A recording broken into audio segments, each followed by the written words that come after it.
Hello.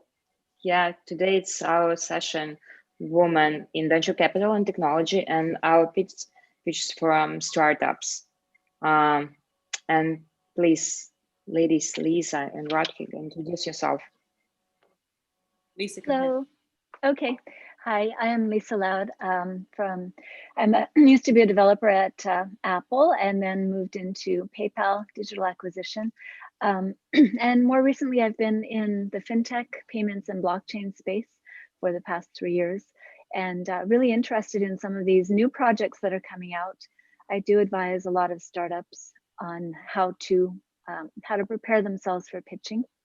And I'm looking forward to hearing what we have on tap today. Thank you so much. And Radhika. Hi, I'm Radhika Iyengar. I'm founding partner of Starting Ventures. We're a venture studio in Silicon Valley, and just very active on the speaking circuit and Silicon Valley Women of Influence. Also very passionate about the convergence of advanced technologies. So it's not just blockchain, but AI and IoT added to it in various sectors. And I'd say my sector of passion is healthcare. Recently published a book late last year called Enterprise Blockchain Has Arrived. Some of you may have seen it. And really excited to be here today. Like Lisa, I've been here in the blockchain space for about 3+ years or so, and really excited about the transformative potential of this technology combined with others, and looking forward to your pitches. Yeah, thank you, Lisa. Thank you, Radhika. Okay, let's start. I want to introduce you to Joanna and King. This is amazing project. Yeah, guys, please start. You can share your screens. Okay, let me see if I can share my screen now. Good morning. Okay. Good morning, yeah. Lisa, hi Radhika. I'm King Lee. I'm founder of Artpad. Giovanna, our co-founder of Artpad. We're here. Thank you for being here today. And thank you for giving us the opportunity to pitch. Yeah, okay. Would you like to... Yeah, I try to share my screen right now. Okay, here we go. Good morning. My name is Giovanna Sam. I'm the co-founder of Artpad. What we do, we are a global art marketplace. We use a modern technology sell art. We are the oldest trader, but we use VR and AR, so we bring art to the next level. So what we differences is that we try to create an ecosystem. So all the artists, gallery owners, they can pay affordable subscription fees to join our platform. So we currently, our traction is we already developed 8 curations this year. We signed up 4,000 artists, and we have 12 paying galleries and artists. We partnership with 4 media outlets and affiliate with 4 nonprofit organizations. So the problem we solve is because a lot of art dealers, they're not like a tech savvy. When they lose their customers or art collectors, they don't know what to do. And also because this is traditional art dealers, they're more interesting about those established artists. For example, like for artists, they're already famous, they're more likely to sign up. So, and also there's a growing high demand this year with the VR and AR. A lot of people, they want to see art, and it's educational, and also a lot of high demand for art collecting. The global market size is $64 billion last year. Currently, we have competitors, RC, WatersCube, and Artland. But most probably, they are like more like established, and they have a closed group. For art collectors, they hard to reach out the new type of emerging artists, new type of art, and the new type of paintings. So we can actually use our system to match their taste, match between artists and the collectors. Our revenue model is a SaaS, virtual gallery, and the commissions. Our go-to-market plan is we're going to produce at least three YouTube shows and 3 podcasts by interview artists, interview art collectors, interview studios, and interview gallery owners. And we already done several shows this year. This is our milestone so far. Now, by the end of the year, we expect to at least grow up our database 20,000 artworks. And for the next year, we already have a 1-year plan for the curations. And also we're going to have a shows in Asia, in Taipei Auction Center. We asked $500,000. The mostly the fund used for Go Market Plan, and also because we want to build up AI, so we can have a more deep learning system that we can better understand to match our collectors' taste. Thank you for your time. I'll be happy to answer any questions. And please close your presentation. Yeah, let's talk together. Sure. Yeah, like a stop share. Yeah, thank you.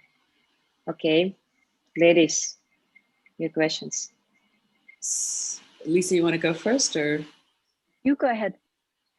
So, good presentation.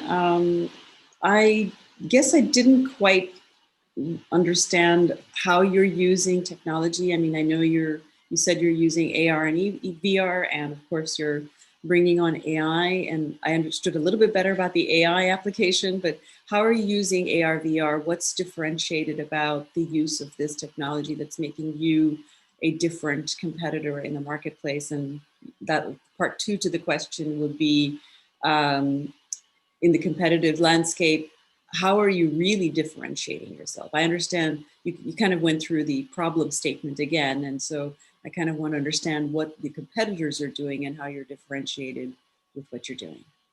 Sure, yeah, King, maybe. Sure, definitely. Yeah, King. Actually, because the traditional art market is always kind of traditional and conservative. Most of the people and the gallery owners, they believe they have to see art in person. So this is why when the market, everything move online, they don't know what to do. So we have a 3D scan and we have a render gallery that even people, they without the physical location, people, they wear the goggles, like VR glasses, they actually still can walk into our galleries. Sure. The number 2 question is how do we differentiate? Most of the exists e-commerce, or if you want to sell art online, is always still is a kind of a pricey. For example, like RC, they charge $450 per month.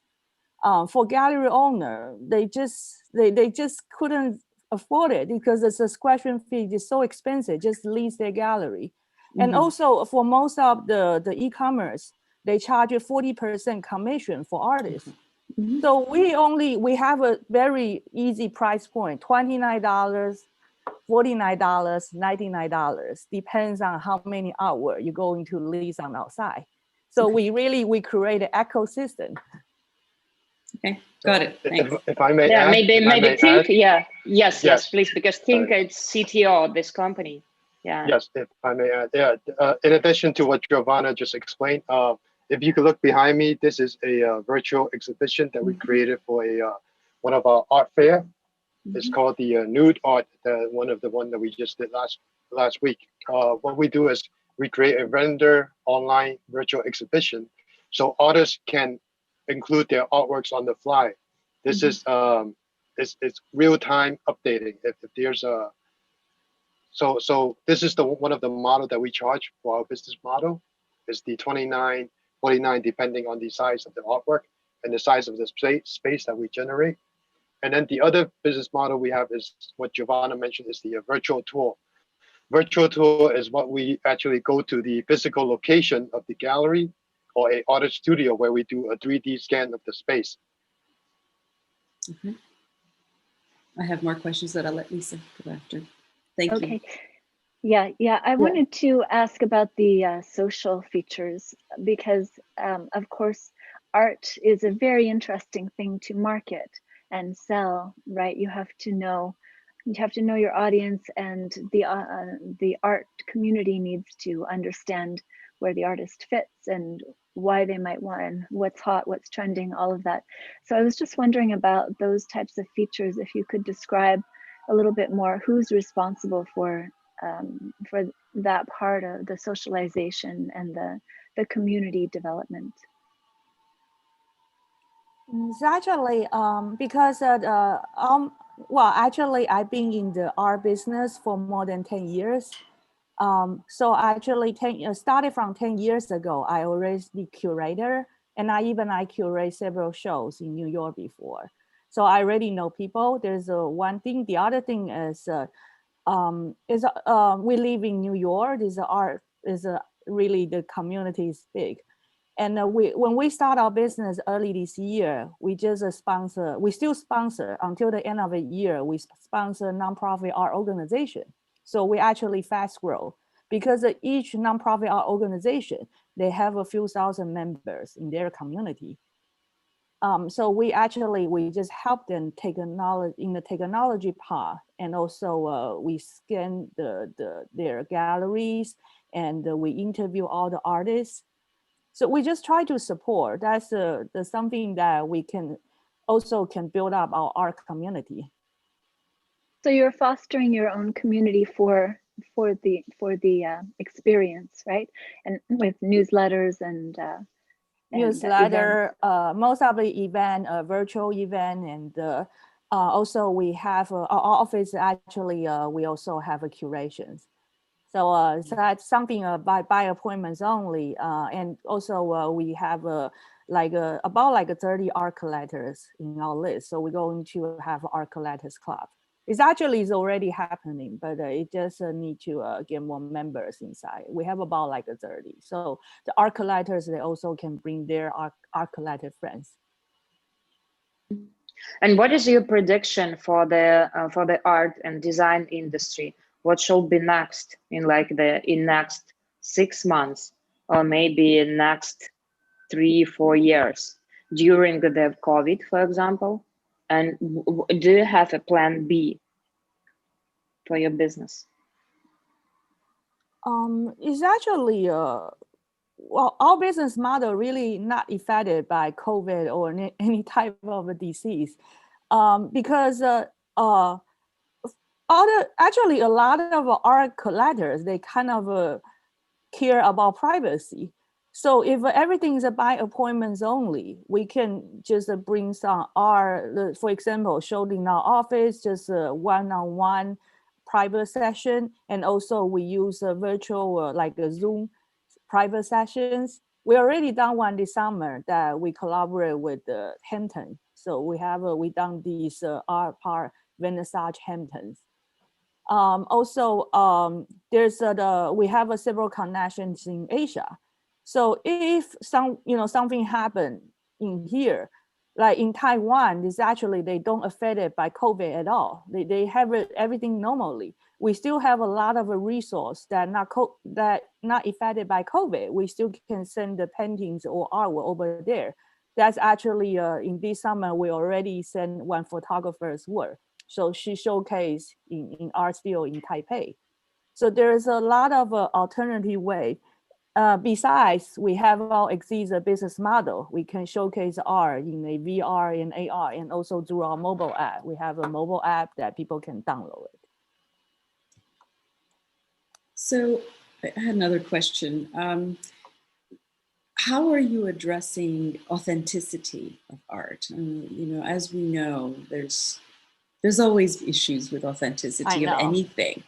Typically, even though it's a traditional sort of method, seeing the artwork, the painting, the photography, whatever, face to face, if you will, allows you to kind of see, what the art is. And there's always fraud, even with the in-person. But in a remote setting, it can be much more easy to doctor up things. How are you addressing the issue of authenticity? How do you build trust with your community?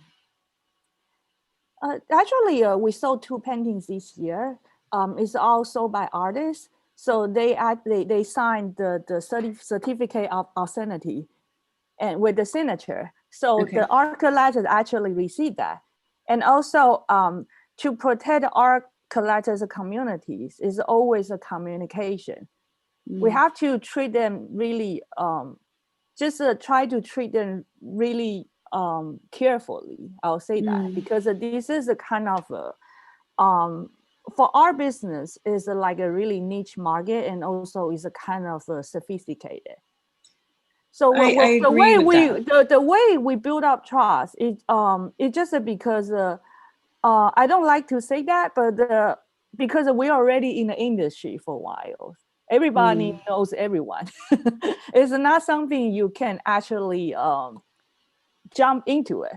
So this is why we always think that our business model is good. It's not only, it's not like something when people they say, oh, I want to do this business. No way. If you're not in this market, it's very hard for you.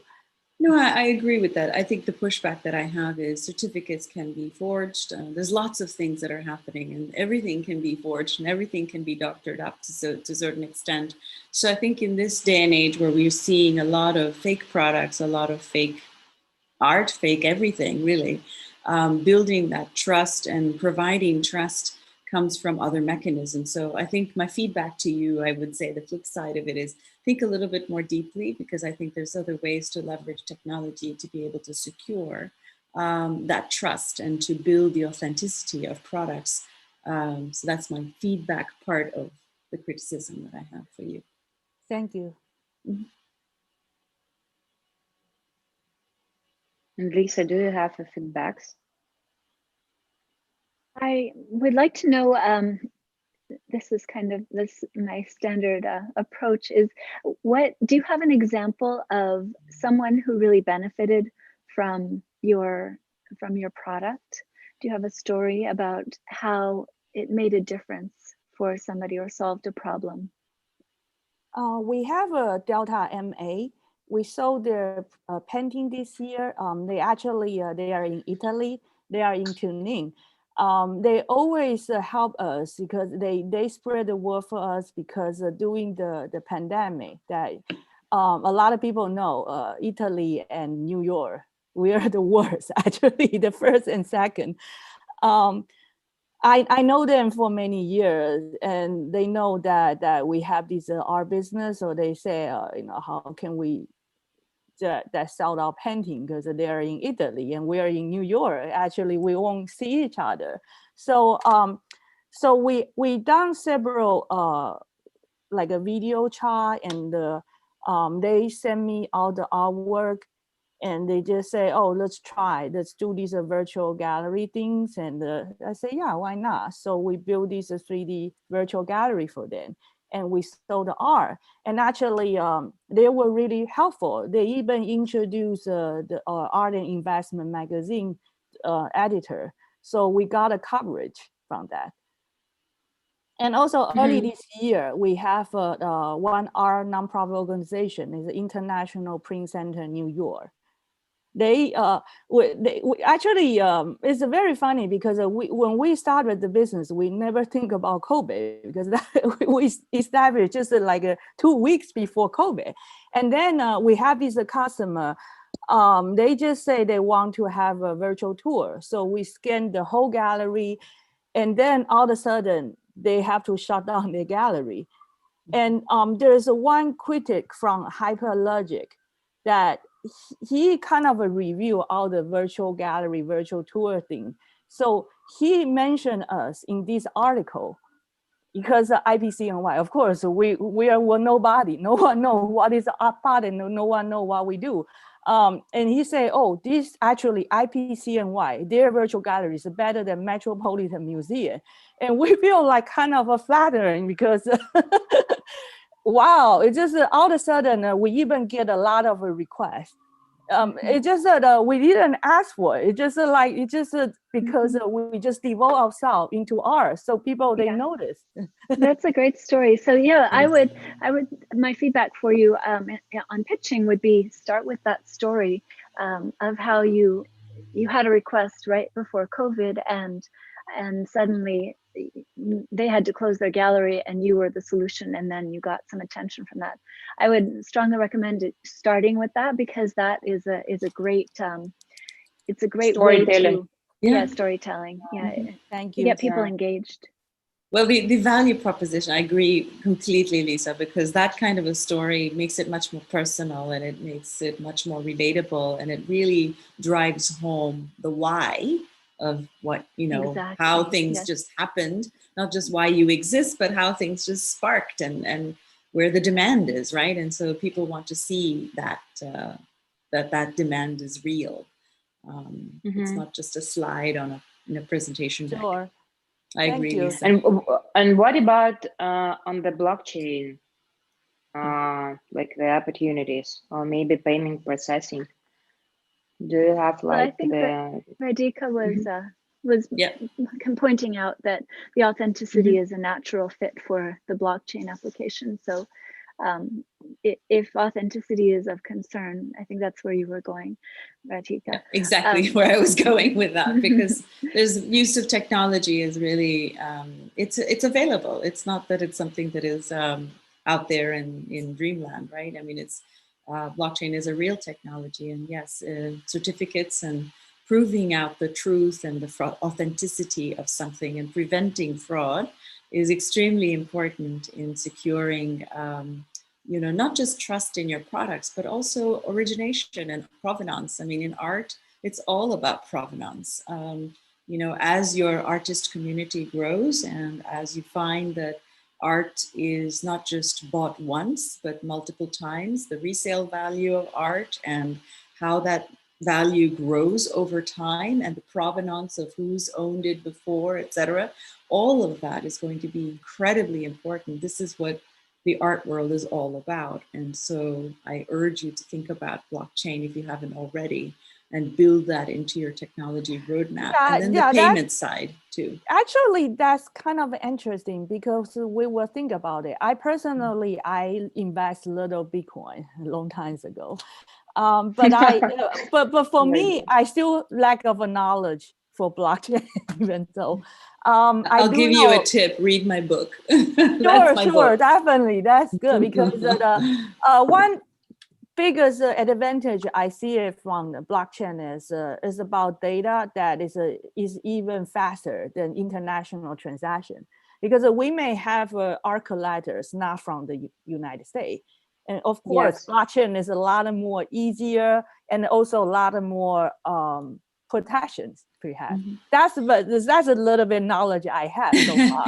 But the thing is, there's a lot more than payments, right? And so particularly in on the authenticity side, it's huge. I mean, supply chains, logistics chains, product authenticity and provenance, as I mentioned. All of these are incredibly important and real deployments that are already happening. So this is not experimental technology, this is real. There are a lot of platforms out there, permissioned networks, for example, where you can build an artist community with a lot of trust. So there's lots of things to look at, and I urge you to look at that very, very closely, because I think it's going to be an important add-on. And plus, I think your differentiating value proposition, I get it that cost is a factor, but if you're just differentiating based on cost, I don't believe that that's going to be strong enough as a competitive differentiator. People often talk about too easy to replicate. Exactly. You have to have a unique differentiator that makes your platform stronger, more desirable. There's got to be something, and this is to King, being CTO, oftentimes looking at technology as a way of building that differentiation.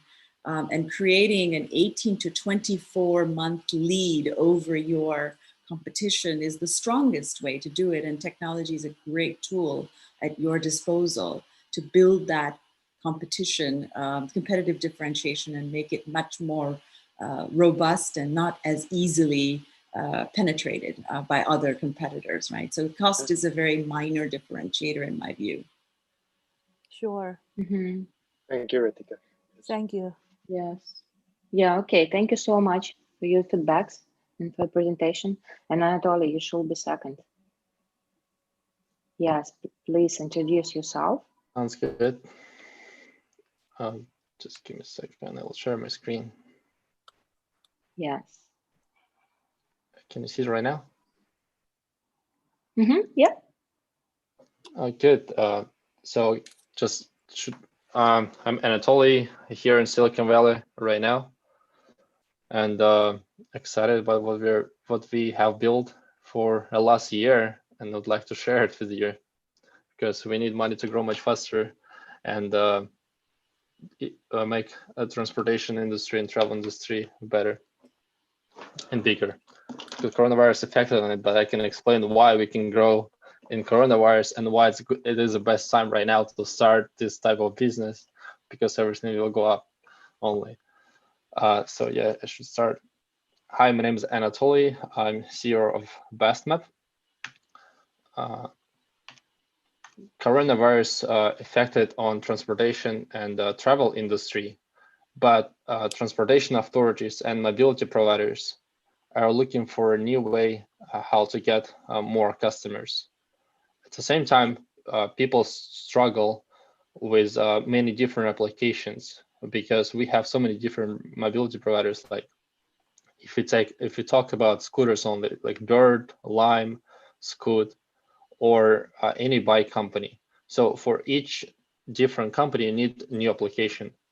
Or for each metro station, you need, like for example, in Boston or in San Francisco, New York, you need to have a different card.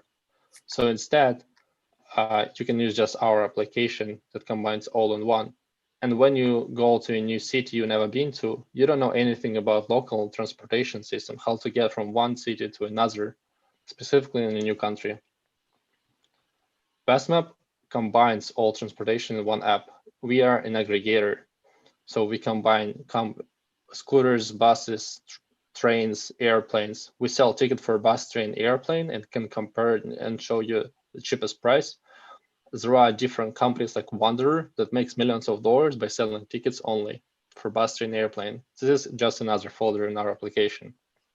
And we allow you to rent a car or scooter in our app, find car sharing vehicle, order Uber or Lyft, or find any information about the schedule in New York, San Francisco, and in 15,000 cities more right now.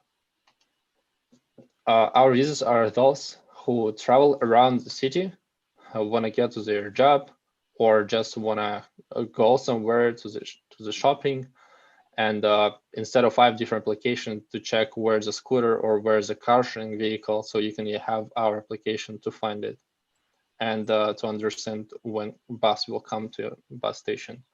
And the travelers who travel in new countries or cities they never been to, because why I started this business, because I came to Roma and I didn't know how to get from point A to point B, and I never heard about the transportation companies before, about train companies. So I started to look around, Google it, and then I found the name of the company and started to buy tickets. But before that, I didn't know about this. As you, if you want to travel in a new country. Our main difference from Google Maps or Apple Maps, because we sell tickets as a travel company, and we also allow you to rent a car or scooter. And our difference with those companies who just sell on the tickets, we provide the all transportation map where we have schedulers. We can tell you when you need to leave a bus. We can tell you where the scooter located, and we will allow you to book a scooter in our app. Not in each application, but in the future we will allow you to rent in each. So we are growing city by city by making partnership with transportation authorities and mobility companies, because we help the transportation authority to get more users. Coronavirus affected on the market, and they want to transfer their tickets online, and our technology allows them to do that. By making more partnerships, we can get more users from our partners, and they can benefit also from us. So this is a big market, and it's growing right now. Billions of dollars invested already in smart cities, and the industry feel comfortable right now based on feedback from different companies and people in the industry. And also a new president supported this market because he used Amtrak for more than 36 years and would like to invest more millions of dollars in American infrastructure. We earn money by selling tickets, affiliate programs. We earn tickets when you book a car or motorcycle, when you pay for public transport for bus or train. And we also provide analytic tools for cities, transportation authorities, and mobility companies. Our team, 9 people right now. I created a company before, made it profitable. Also, I'm the youngest publicly traded human. You can invest in me personally if you don't want to invest in my company, but I think it is a good time to invest in a company. And Camila has 7 years in professional life. She has 2 MBAs in business administration and human resources, also in marketing. And Alex working in big companies in Russia, it's like Google here. We are more than a year right now. Try to get more users at this point when we build already technology and grow city by city. We have 300 more integrations with mobility providers and the data in 15,000 cities. At this moment right now, negotiate with Switzerland's railways and Amtrak to integrate ticketing platform in our application and sell tickets. I raised $45,000 before, deliver C Corp, more than 500 users in application, and will install a payment platform in 30 cities for public transport in the closest 2 months, and looking for $500,000 for a few months to hire more people. Thank you so much. My name is Anatoly. That's it. Thank you. A lot of information in your presentation, and definitely an interest, an ambitious vision that you have. I have an example in New York. If you go to, I lived in New York. Actually, I live in New York, but I'm currently in Canada because of the virus. Mm-hmm. But if you fly into EWR, only local people know that you can take the train from New Jersey, from the airport into Penn Station. And otherwise, if you ask Google, it tells you to take a bus that takes an hour and a half, but it's actually a very quick train ride. So this is, and I'm sure there are millions of other examples around the world of where not having complete information means that you take a lot longer. You don't know all of the options. And I can certainly relate to all of these problems, having traveled around Europe and trying to figure out what the local transportation is in each city. Very complicated. Yeah. So I can see the utility very easily. It seems like the challenge will be in your partnerships, and especially if you want to have some kind of integrated ticketing system where you could have one payment point and have tickets issued on all platforms. That would be, I mean, it would definitely change the world, but it does seem ambitious. So yeah, I just wondered if you could speak a bit about, you know, the size of your vision and how the roadmap you have. Oh yeah, when I came up with an idea, I was like, oh my God, why still no one built this before, right? So there are just only companies that sell tickets or provide information about buses. And I was like, no, we gotta change it. I started to analyze the market, started to learn more, tried to find competitors who are to do something like this. And there are a few companies that kind of do something similar, but they don't sell tickets, they don't allow you to rent a car and so on. And I thought, this can be a future of travel, because in my vision, all travel companies that sell tickets only, they will need to transfer to somewhere, because companies like us will aggregate all in one, and there will not be place for travel companies that just sell tickets.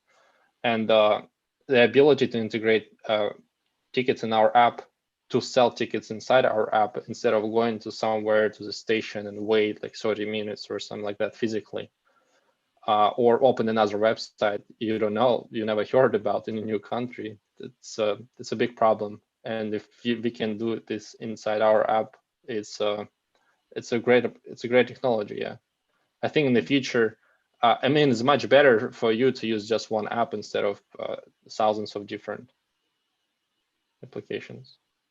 Yeah. You touched on, I agree with what Lisa said. I mean, I think post-COVID anyway, travel right now is still very quiet, I would say, globally. But I would say that, you know, the value is I think, is clear. I think in terms of executing on this ambition, you talked a little bit about competition.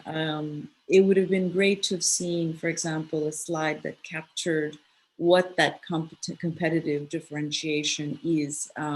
You alluded to a little bit of it when you were speaking with Lisa just now, in terms of what others don't have, like some might have a map, the others don't have the ticketing capability, the aggregation might be a differentiator. All of those points are important points, Anatoly. So it would be great to see that all encapsulated so that the information is very clear and you can communicate the differentiation very clearly. As Lisa mentioned, the vision is quite ambitious and you're just starting out. Being able to acquire users is no small task. How do you propose? I agree that partners are one method, but when you're trying to do basically a B2C model, you're really going to have to amp up your awareness. And how do you plan to do that? To acquire the base of users that you really want to go after to execute on this vision? Yeah, I can start from the second one. So we make partnership like with the Switzerland Railways, for example, or with Amtrak. We want Amtrak and Switzerland Railways to tell their users that they would buy tickets for their trains through our app. So any mobility company and transportation authority is interested right now to get more users. So we are like a new channel for this company to acquire more users. So we help them by providing technology. They help us to get more users in our app because they already have them. Yeah. So as I see, it's like when in New York you open a bus and we have advertisement in buses, because the more people start to use our application, this transportation authority will start to earn more money through our application. Yeah. And we want to get users that already use our partners network. At the same time, we want to make advertisements somewhere in places where many people, like transit points. Still thousands of people travel from Boston to New York right now, and they all get buses. So it's kind of nice to see our platform there, and also in airports of other cities. Yeah, so we want to invest in this. Also, we thought about like a train drop or something like this. When you see the train, and this is our application, so you can get more knowledge about transport there. The differentiation. Yeah, the main difference that we combine all in one is in 2020 right now, more and more cities start to open their data. So still companies like Google and Apple Maps, they haven't access only to those data in big cities where they can have schedules and so, like New York, San Francisco, and so on. But most of cities, they don't have open data, so you don't have information about the public transport. So we want to make more partnerships with cities by providing them a platform that combine all transportation in their city and work and provide them analytics. So it'll pay for analytics, and we will get this more and more data in each city. The difference is I don't know right now in the app in the industry that can actually combine all these buses, trains, airplanes, scooters, and so on. And it's kind of good solution compared to Google Maps, or compare Apple Maps, or any other Kayak, for example, a big player that already exists on the market for 20 years. Yeah. People can have just as a superpower, like you're like a superhuman when you use our app because you know everything about the transport. I want to add to Radhika's point. I think it's a difficult sell for the partners because what you're selling them is more users, but the fragmentation in the market has happened for a reason. The reason is that if they sell tickets themselves, that'll be the most profit for them. If they are in an aggregator app, then their competitors will also be presented. So if they have a good brand, then they know their customers will come to their website and buy, or their machines or their train stations and buy directly from them. That's the best model for them. What would make it untenable for them, so that they would be motivated to move to your app, would be if other users are using your app and they're not on there. So I think that's the selling proposition for the partners. But until you have some momentum, until you have some users, it's difficult to make that case. So you might get, I think you might get these companies coming on your app, agreeing to be on your app. I don't think that they would agree to bring you their users, because that's counterproductive for them. It goes against their best interests. So until you reach critical mass, it seems like it will be a struggle for you to acquire users, which I think is where Radhika is going. Yes. If you have another way to acquire users, then you have a much stronger position. It's a chicken and the egg. I completely agree with Lisa, because right now, you could be perceived as a threat. And so you have to think about, particularly building B2C companies, they're not easy to build at all, to be very honest, because consumers are, well, let's just face it, they're very fickle. They can change their minds easily. And so for your job to keep pushing that value proposition to users and say, well, users are going to find this useful. Maybe they might try it once. What's going to keep them coming back? What is that strong stickiness that you build into this product and into this app to create that, long-term engagement with your user base? It's always a challenge.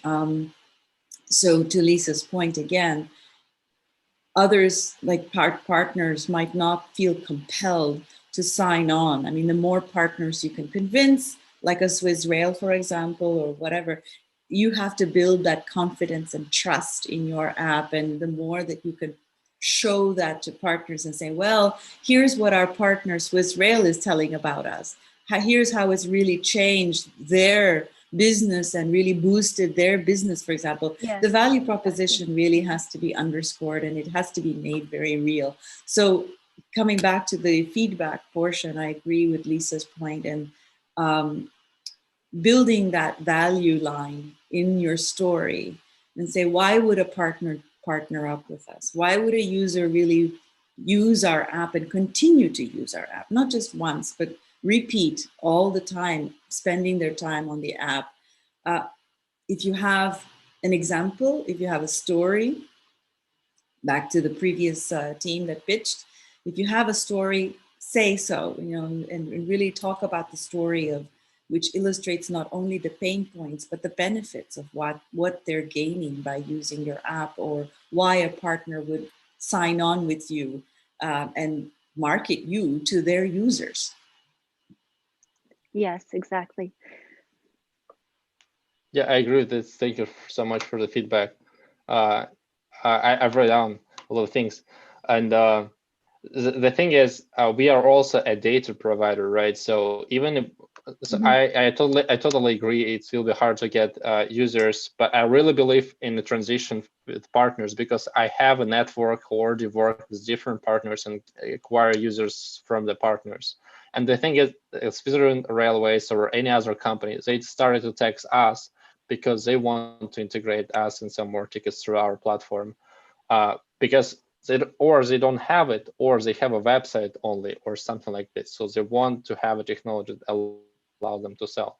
And they like lead with that story. Yeah, lead with that story. Yeah. I agree.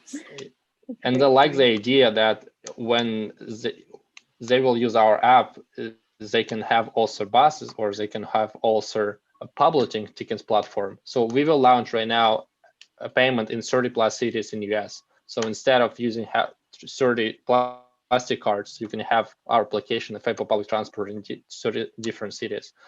In 6 minutes, I will have a call with my partner who will help me to integrate 30 tickets, 30 cities on our platform, and make a payment available. And we will start to earn money in a few months by selling each ticket.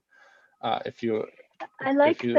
person. I like there. the data angle as well. And I was going to mention that. I just think it's a more difficult selling proposition for transportation companies. Some companies will completely understand the value of the data, understanding the demographics of who buys the tickets and how to market to them, what they need. That's very, very useful. But our transportation companies, the ones who are the most up to date on data acquisition techniques and the value of data, customer acquisition techniques and the value of analytics. So I think there's a very good value there to sell to your partners, but you might have to package it very clearly for them to get it. Exactly. Okay. Mm-hmm. Yeah. Thank you. I will work on it. Great. Okay, Great pitch though. Really excited about your project. It was great Thank you. pitch. Yeah. Okay, guys, thank you so much for this speech session. It was really amazing. And okay, see you in the next week. Thank you so much. Good. Bye. All right. Lisa, nice to see you. Nice Bye. to see you too. Nice to see you, Rafika. Okay. everybody. Bye. Bye. Yes, Take thank care. you.